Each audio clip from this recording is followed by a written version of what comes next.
Hey, what's up everybody? Another practice along here. Thanks for joining me. I'm Jordan from Pianote. We're talking about arpeggios.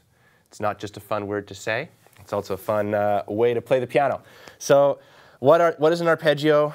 We're going to look into what that means. We're going to look into ways to apply arpeggios in the, in the left and the right hand as an accompaniment thing and as a sort of a featured melodic thing. So when I'm saying arpeggio, if you go back to just your triads, like just take a C major triad, and you know how we can practice our triads as solid chords and just kind of move up with every note played at the same time. You can also do that as a broken triad, which is notes played separately that constitute that chord. So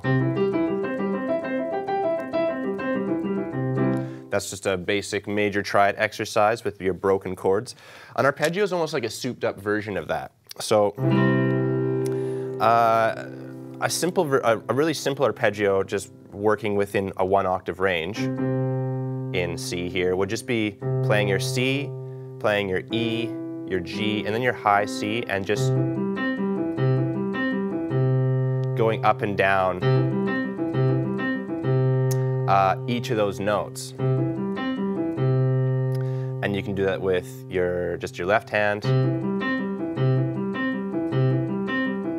You can do that with both hands.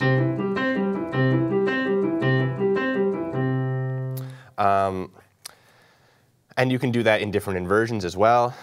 So I can take this arpeggio with my C major triad in root position here. If I move up to first inversion, now I'm working with E, G, C, and then the high E, and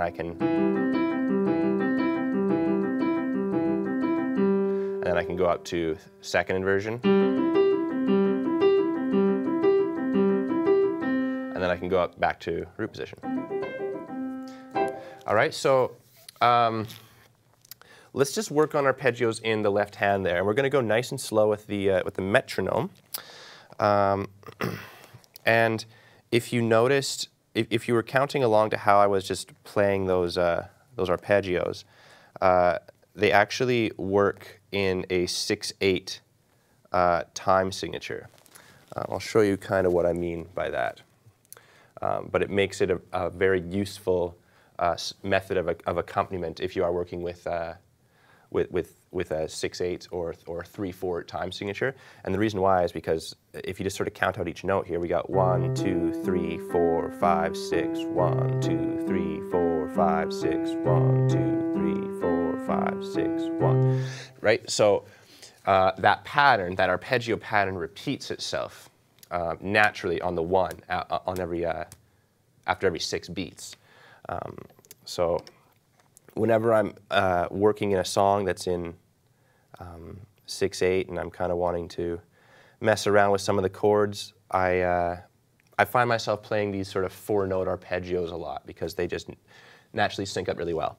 So if you have your metronome at home, set yourself to 6/8. All right, so 1, 2, 3, 4, 5, 6. I'll go a little slower for you. So I'm down at 90 BPM.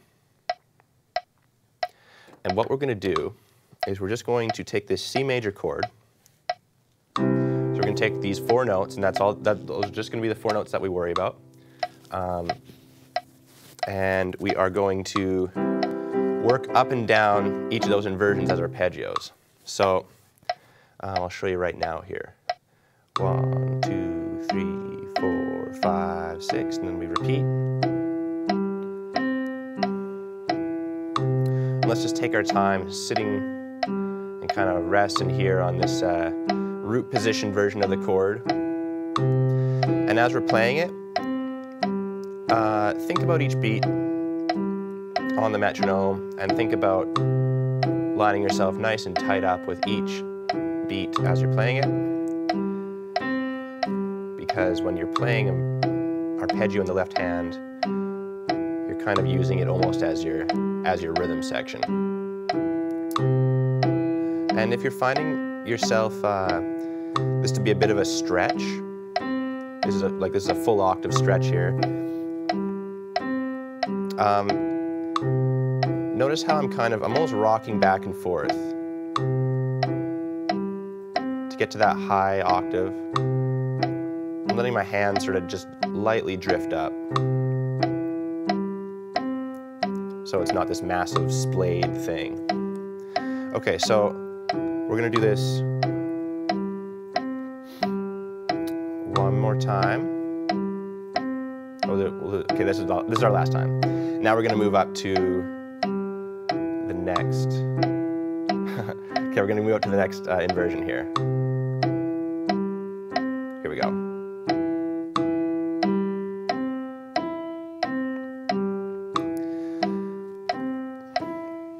Now the easiest way to play this one, fingering-wise, is with your 5, 4, 2, 1.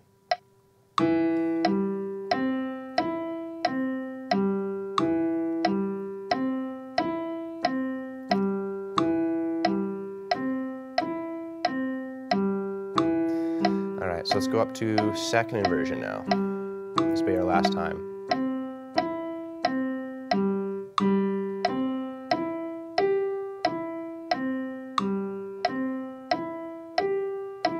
Okay, and notice my fingering here.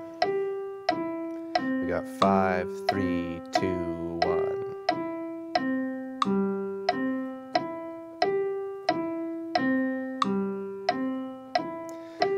And we'll do one more time, then we're going to go to root position up an octave.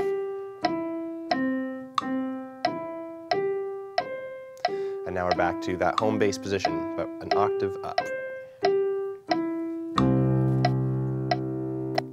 Cool. So, working with each of those arpeggios is really useful. Obviously, in most cases, I find myself, especially if I'm, treating this chord as my one chord in a progression, I'll tend to be working with an arpeggio in root position. But it's always useful to make sure you're familiarized with that feel and shape in the other inversions as well. So now that we've done it in the left hand, let's go to the right hand. And we'll do the same thing. We're going to work each of those inversions nice and peaceful. So back at 90 BPM. So 1, 2, 3, 4, 5, 6.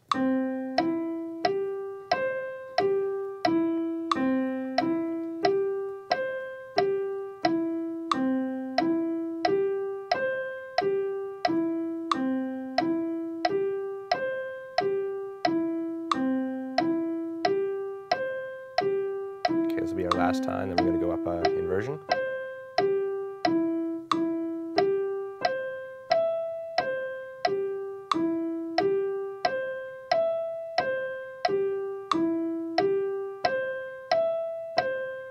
Last time.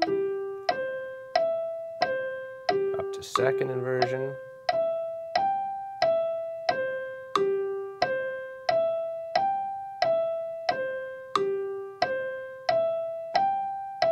This will be our last time.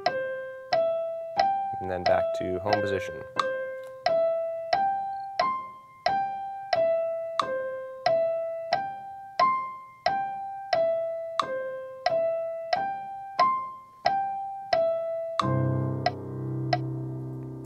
Cool.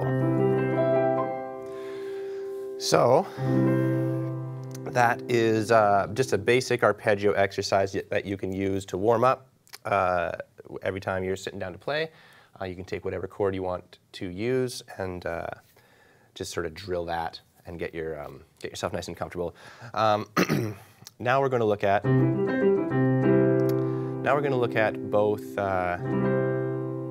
both hands together. So both hands together, again, we're just using our hands in the same, like manner. We're going just down to top, then top to down. But if you are, you know, just still learning this stuff, and if you're finding this to be a little overwhelming or something, you know, you can just practice along with this at your own pace. Because I know that practicing with the hands together is always it's just one step further down the hand independence and coordination train. So get at this when you're ready to do it. So let's get at her here. 2, 3, 4, 5, 6.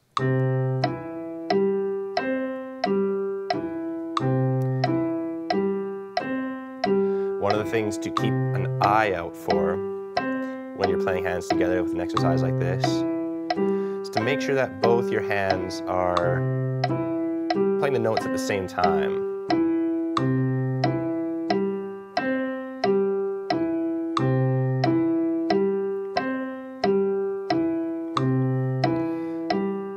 Okay, this will be our last time, then we're going to go up inversion.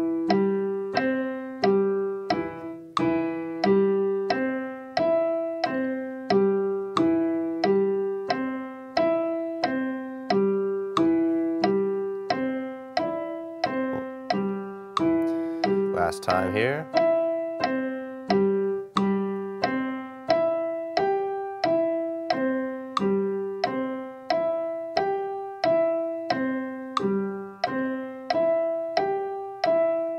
Last time. And back to home base.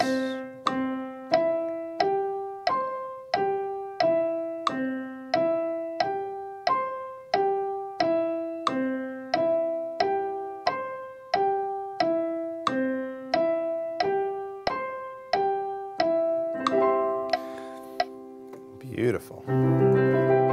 So the next thing that we are going to do is look at a way to take that arpeggio outside just the octave, because for me, the first time I began to explore the piano as a full keyboard thing and not just kind of think of it as discrete octaves was with these arpeggios, because you can start low in the bottom and go.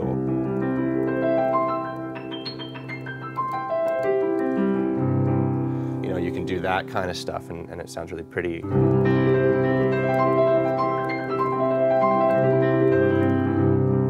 That's just a simple arpeggio exercise, but it sounds super sweet and all kind of sparkly and majestic.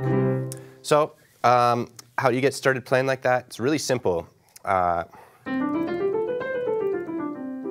you remember your basic major scale stuff, and you remember that thumb tuck, 1, 2, 3, and then you cross your thumb underneath to reset your hand.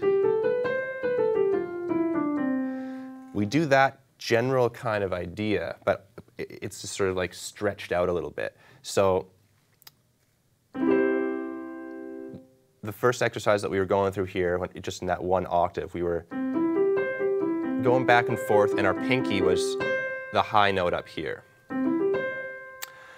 This time it's just going to be a little bit different. We're going to take our same bottom 3 notes, so I'm playing 1, 2, and 3.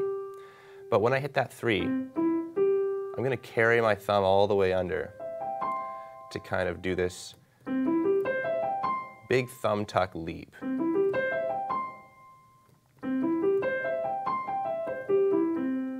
And this is one of the greatest examples of how, if you want to think rhythmically as a piano player,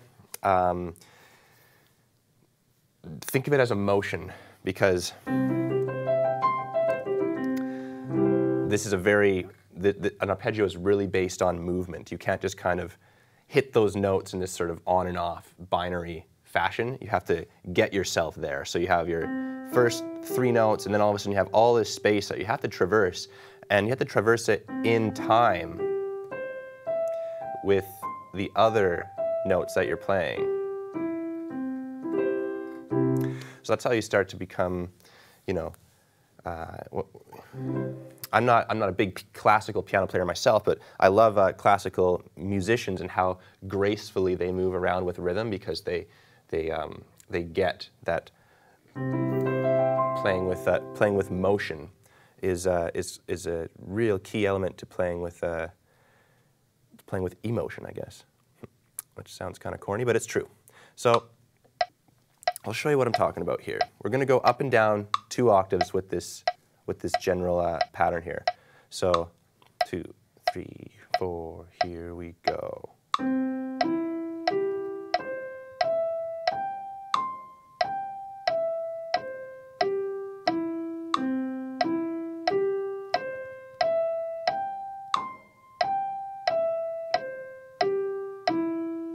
So as soon as I hit my finger 3,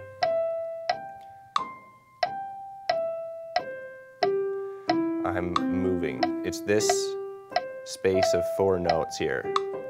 That's where all the kind of, that's the problem area of this exercise. That big thumb tuck.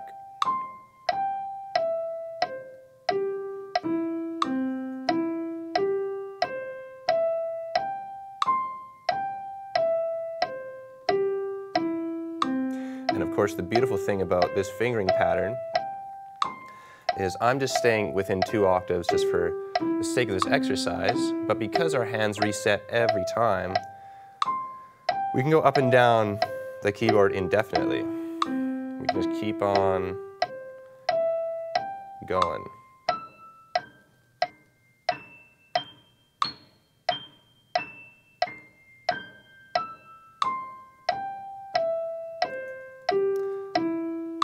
So let's look at the left hand.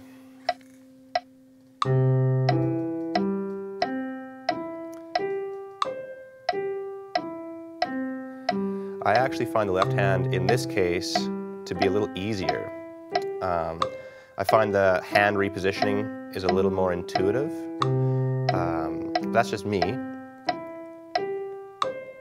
But it is nice, because typically the left hand stuff is more challenging in the piano.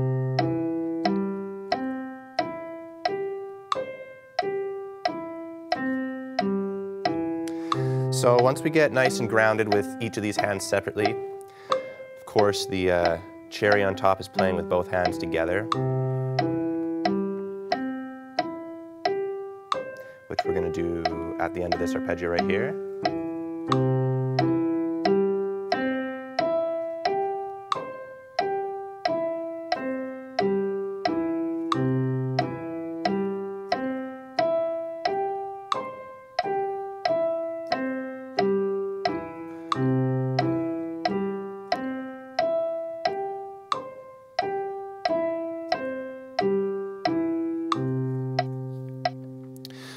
All right, so there you have it.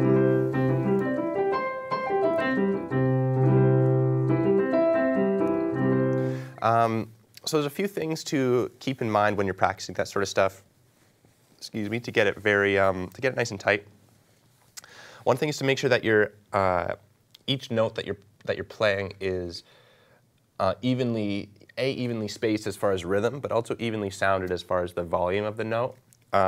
Typically, our thumbs tend to be they're kind of heavy hitters, and our pinkies and our ring fingers are a little bit lighter. So you'll run into these situations where you can kind of gracefully play your first 3 notes, but then you just like kind of, you'll sort of just thump down when you got to make that big leap. And that's why it's important to, it's almost a mental thing that I try to get into, where you're thinking of that leap, like you're sort of starting the leap as soon as you press that C note.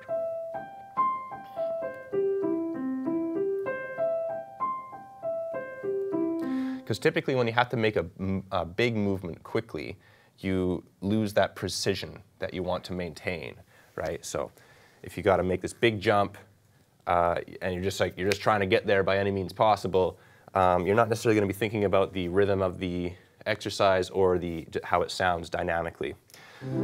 So that's something to keep in mind. And then, of course, with any exercise, you can work on dynamics of all sorts. And when I say dynamics in this context, I'm just talking about expressive ability. So you can work with playing things legato. You can work with that sustain pedal and just reset that sustain at the top and bottom of each of these arpeggios. You can work with staccato.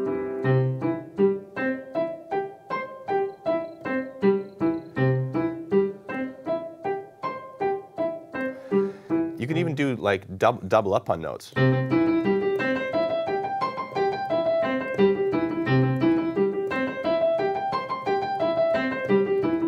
It's harder than it looks, but it's a great way to build, again, that hand independence. Hand independence can be achieved in so many different ways. There's so many different angles you can take on it.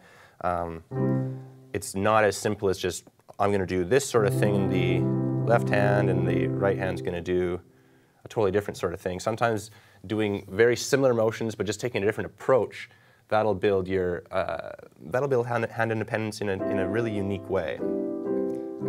So that's something that I just like to leave up to you to practice your scales and chords and arpeggios, and just find some ways that you find really connect with your own musicality. And if you do find something that you think is really cool, if you're a member of Pianote, you know, take a video of that and put it in your practice student progression thread in the forums, and share it with all of us, because I'd really love to see it. So I'll give you an example of what I like to do with arpeggios if I want to get musical with them. And that's, of course, combine the chords.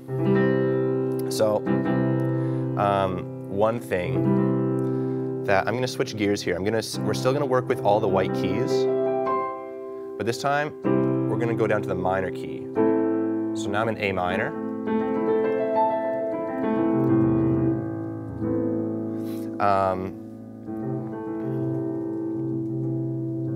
And two of the most inspiring chords for me for working with arpeggios that allow you to just start making music right away are your minor 1 chord, so in this case I'm playing A minor, and then your major 6 chord, so that's F. And the two chords together, if you just play that same exercise that we were doing earlier, just in 1 octave, and then going down to that F chord.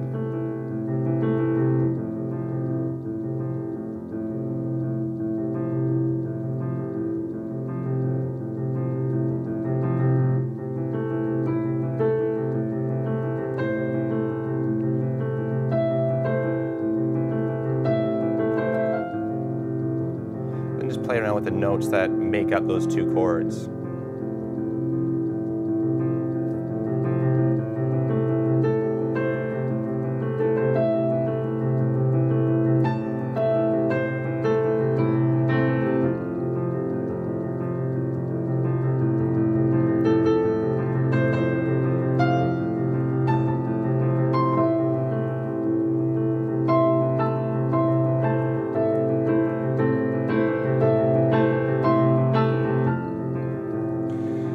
Work on your chord inversions. You can even just keep it nice and simple.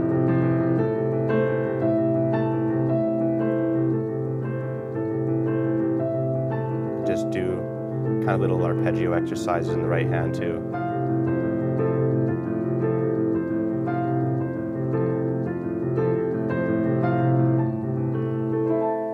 So let's practice that. Let's just practice that in this real fundamental way here. So all we're going to do is we're going to go up and down 4 repetitions of each of those movements, and then I'm going to show you just some easy, cool ways to use the chord inversions that we looked at the beginning of the lesson to make that jump a little more subtle, a little easier on the hands, and a little more unique sounding on the ears as well. So we're still at 90 BPM, we're still in that 6/8 format. And what we're going to do, we're going to start in that A minor. So we have A, C, E, and A. Okay, I'll make sure I'm on my 1 here. 1, 2, 3, 4, 5, 6.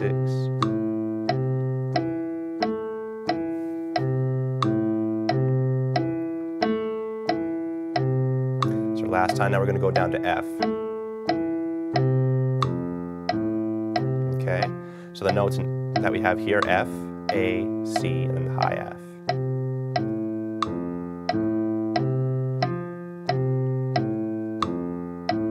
And then back to the A.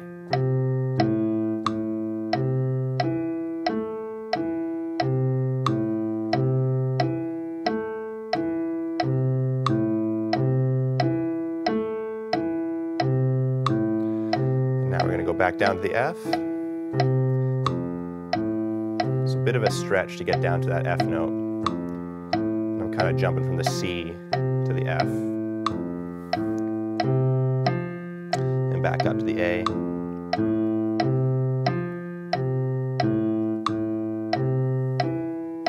You can put your right hand in there too.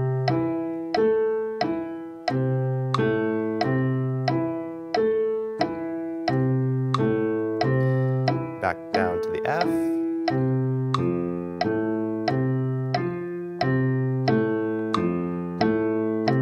And you can even mess around with this same shape. You just got your triad, and then you got your high octave. And because we're in A minor, we can take this formula and apply it to anywhere on the piano. And it's going to sound like it's part of the song. So what we're going to do right now, we're just kind of hanging out on F. Then we're going to move up one step to play the G, that G arpeggio. After this passage here. 1, 2, 3, 4, 5, 6.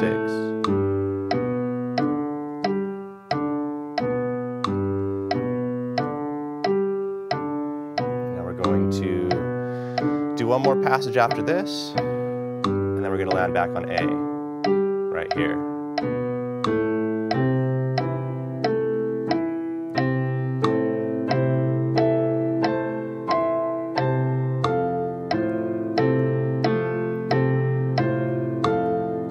Go up to the G.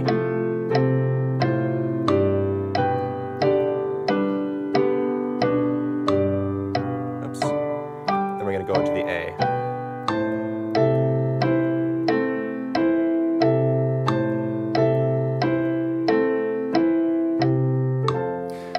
Yeah, and then just like that, all of a sudden, with just these three chords, we got A, we got F, we got G, and A.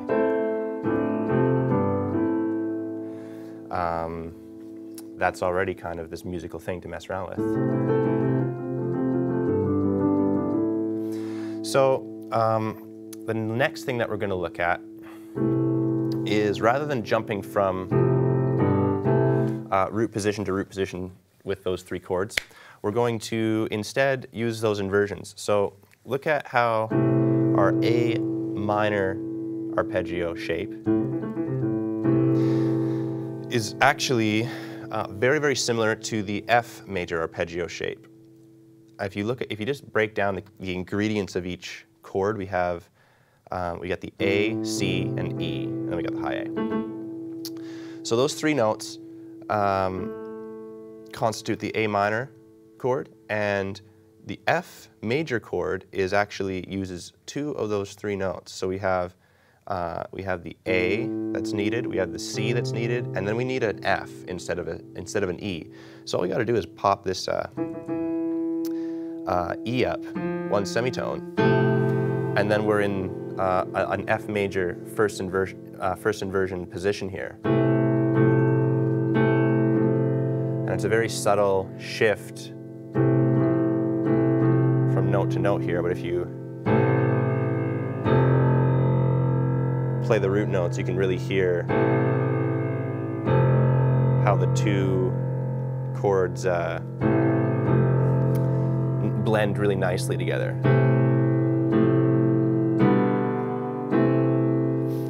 So the final exercise that we're going to look at here is a motion like that. So what we're doing here is we're in A minor arpeggio. Then we're going to shift up to this F arpeggio. And then we're going to shift to a G arpeggio, but it's not going to be the root position. It's going to start on B, and then D, and then G, and the high B. And then we're going to go up to our A minor arpeggio again. So the whole thing with arpeggios is going to sound like this. To F, to G, and to A minor, and back down.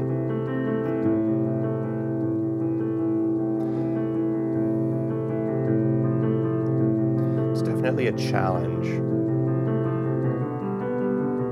but a really good one.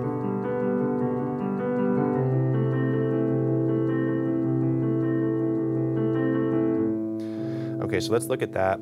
If you do find this kind of thing challenging at first, you don't have to worry about following along with your arpeggios. You can just follow along with just hold the chords out as I'm playing them, just to get the feel of them, because they're big chords. They're the physically big chords. So sometimes it might just be useful to see what your hand feels like when you're playing them. 4, 5, 6.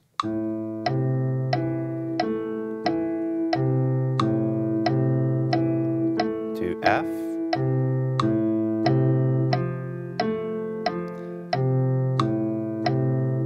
To G. So B, D, G, B. Then back to A minor, C, E, A. Then back down to reset.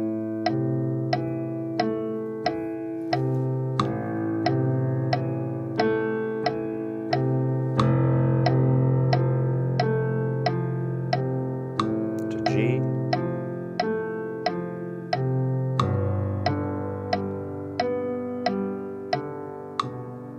And A minor.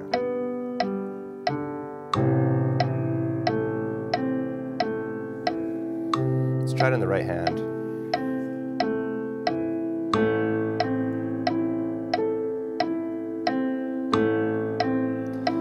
To F.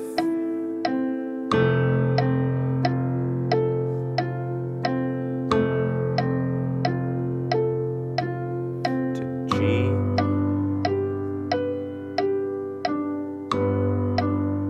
To A minor.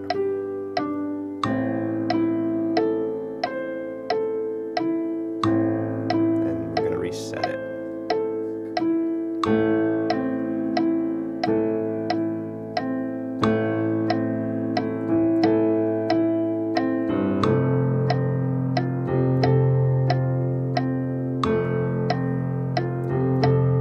To G.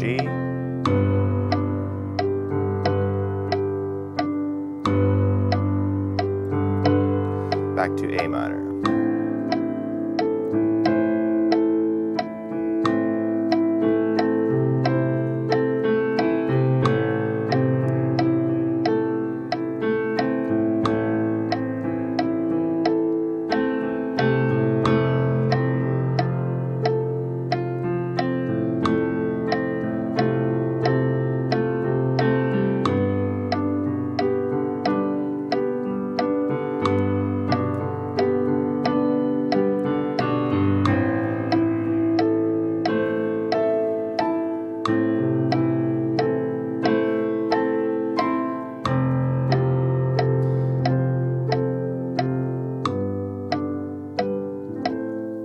All right. So you can practice along as I just did there in its basic form.